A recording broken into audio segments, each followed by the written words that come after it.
You're listening to the Parents of Hardworking Teens podcast, episode number 4. And today we're deep diving into essays and the one system that solves all of those common issues, like going way over the word count and then having to spend almost as long cutting half of it back out again, handing in 3 whole solid pages of writing, but still getting told things like they need more detail, or handing in a draft, but then having to pretty much restart and redo the whole thing when they've been told they've gone down the wrong track.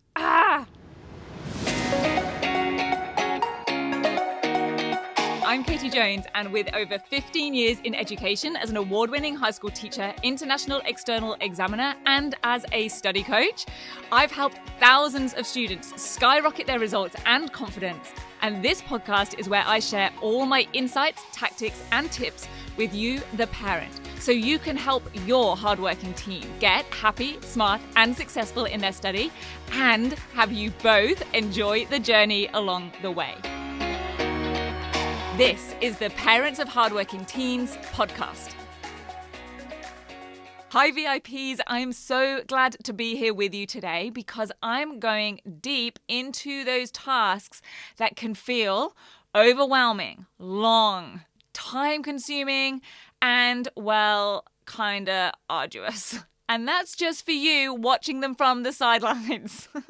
Yes, we are going to be hanging out and talking essays, specifically how to help your teen break down and dissect the essay question or title, and how you can do that even if you've got no idea about the topic yourself, so that they can get on that right track in their response from the start. And then make sure that they're doing things like selecting the best quotes or evidence and preventing the need for any major word calls or rewrites.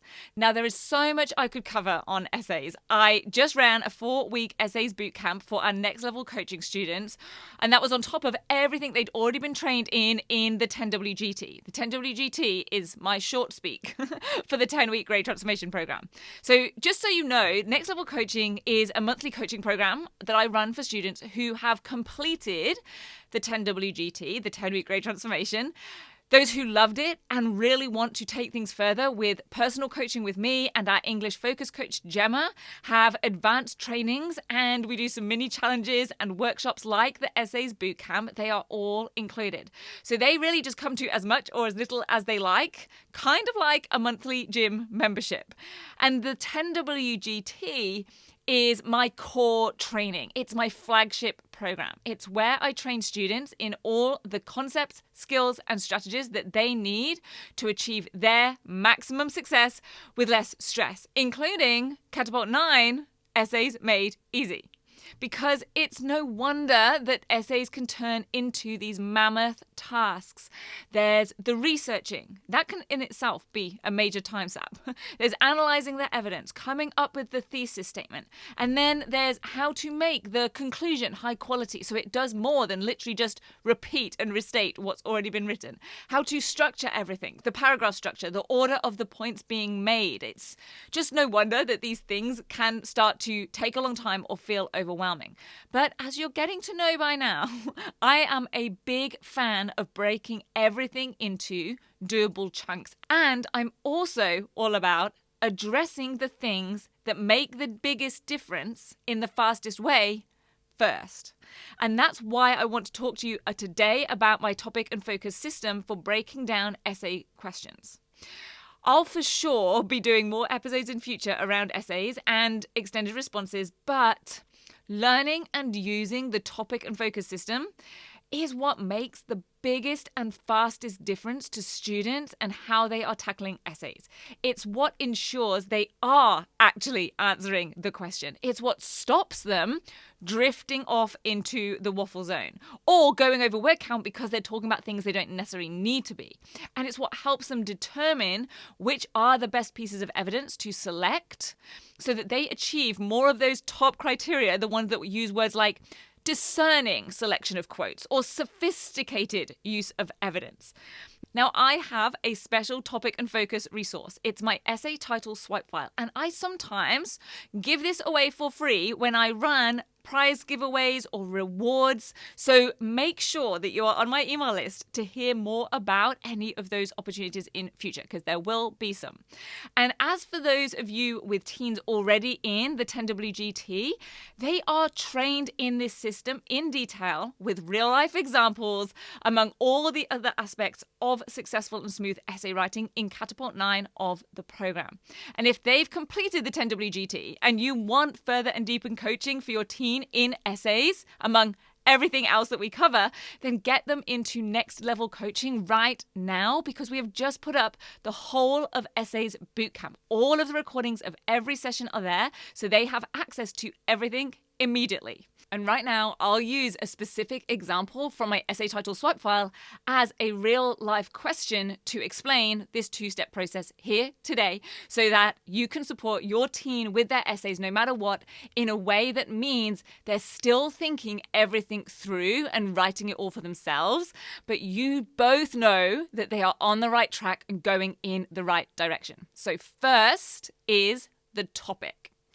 This is the general topic, the subject or the theme that the essay is about. For example, if we take the modern history essay question, how successful was the New Deal in getting the USA out of the Great Depression? We could read that and immediately say that the topic is the Great Depression. But even that would be starting off on the wrong track, and you might have noticed this for yourself. The Great Depression is part of the question, but actually it asks how successful was the New Deal in getting the USA out of the Great Depression. So the topic is really the New Deal. And most students, I'm sure, would figure that out for themselves once they've had a proper read through of that question. And that's great. We do need to identify the topic. The problem is that this is often where the dissection of the wording or of the question ends, which means that this is the point where most students then start writing. And that means this is the point where they often will start to go down the wrong path, take that long winding journey to those rewrites and redrafts if they're able to get draft feedback, or they end up on the shorter but still super painful path to a disappointing mark if it's an exam or assessment, because the topic is just the first step. We then have to identify the focus. This is the critical step, but so many students miss it. And this is why the markers for this question would have ended up with lots of essays telling them about what the New Deal was, why it was created, by who and when, what the policies were, and what the outcomes were. All factually correct information. And we could probably even fill 1,500 or 2,000 words with all of that info. Plenty of stats and quotes available, I'm sure, to back it up as evidence too. But, and you knew there was going to be a but, right? All of that information is just that. It's facts. It's descriptive. It's just stating information. Now, I talk a little bit about this in episode 3, all about exam technique, about the different levels of responses for questions. So definitely go listen to that episode if you haven't already. And this is why I always say if students can nail exams and their exam technique, then they can nail everything, because these skills are universal. They apply to every type of task and every subject. And it's why these skills and strategies are so effective, because they do overlap. So they have multiple benefits, and this is definitely the case here. So your teen needs to figure out, step 2, the focus of the essay, what the level of the command is, and exactly what the question is really asking. In this case, how successful was the New Deal in getting the USA out of the Great Depression is actually asking us to make a judgment. It's asking, how successful was it? It's not saying, hey, tell me all you know about the Great Depression or all you know about the New Deal. In fact, that is something I really want to emphasize here. No question, no essay ever says, write all you know about subject X. So there's always more to answering any question than just doing that. So if we're making a judgment, we're having to look at all the evidence and then make a decision about how effective the New Deal was. Extremely effective, not at all effective, or somewhat effective. that will be our answer or our thesis statement. And notice how we aren't giving a personal opinion here. We're just looking at the information that we've studied on this topic, analyzing the evidence, and making a decision based on that. This is how we can then be sure to pick out the most relevant evidence to include in our essay. And in every single paragraph, the intro, the body paragraphs, the conclusion, we need to make sure that we're tying back our points or our explanations and our analyses and our linking sentences to answer that question. How this point or this evidence shows that the New Deal was either extremely effective or not at all effective or somewhat effective. But we can't do that if we're not clear on the focus of the question in the first place. So one of the best ways to have your team check that they really are understanding the focus is to have them rewrite the question in their own words and word it so they put all of the emphasis on the focus. Now, if you want to see this in action, me doing this in real life, then on my blog, there's an excerpt from a next level coaching call where I'm doing this exact thing with Daniel for his English essay. I'll put a link to that video for you in the show notes. And if you want to get this transcription of this episode as well, so you can, download this essay question example and the breakdown I'm doing of it all, then that will all be in there too. So you can just go to www.rocksolidstudy.com/4, that's the digit number 4 for episode 4, or scroll down to the link in the description of this episode in your podcast app, and that will take you there as well. Anyway, Daniel was working on an English essay, and together we went through this exact process. It immediately stopped him from then falling into a topic trap, and you'll see him talk about that on the video, and it made sure he set off on the right path in his planning, in his quote selections, and in his actual writing. So, what could this look like for our modern history example? Given that we know that the focus is all about judging how successful the New Deal was, we could change it to something like, was the New Deal effective in ending the Great Depression or not? We could even add and why at the end, because that would be all of the reasons, which is going to be our body paragraphs that explain or give evidence for that judgment. Or we could write it as, in what ways did the New Deal succeed and in what ways did it not succeed in getting the USA out of the Great Depression? But I kind of prefer the first one because it's simpler and it's more like student speak. We could actually even say something like, the New Deal, did it work? Yes or no? Notice how this also makes the whole thing feel a lot less daunting and overwhelming as well. Because the easier it is for your team to really understand the focus and then answer it, the better. Because although, of course, they can't get a top mark if they give a poor quality response to the focus of the question, they do have to address the focus in order to have any chance of achieving maximum marks.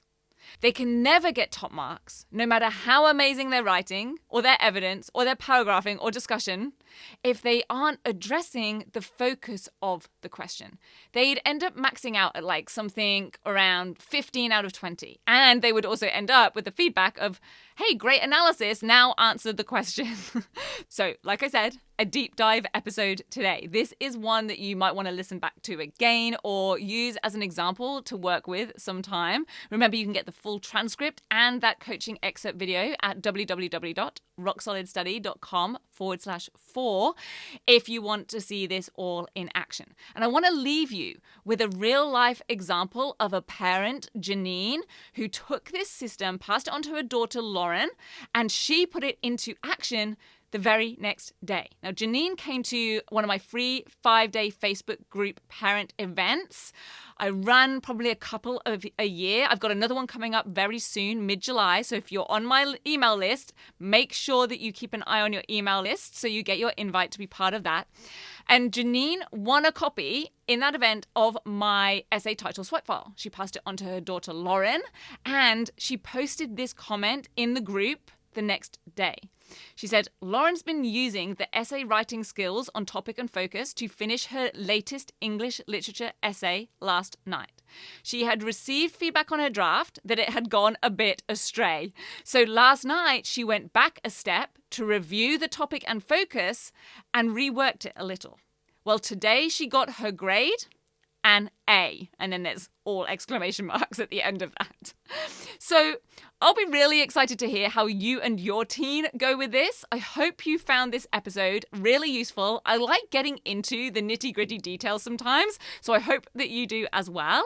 And I hope that you can use this two-step strategy to help guide your teen with their essays no matter the subject. Thank you so much for listening. Please share this with anyone else that you know who could benefit, and I will see you back here soon. Thank you so much for listening. Make sure you head on over to www.rocksolidstudy.com and sign up for my free parent guide. The 3 huge mistakes even smart students make in exams and assignments, and how to fix them immediately. And I'll see you back here next week.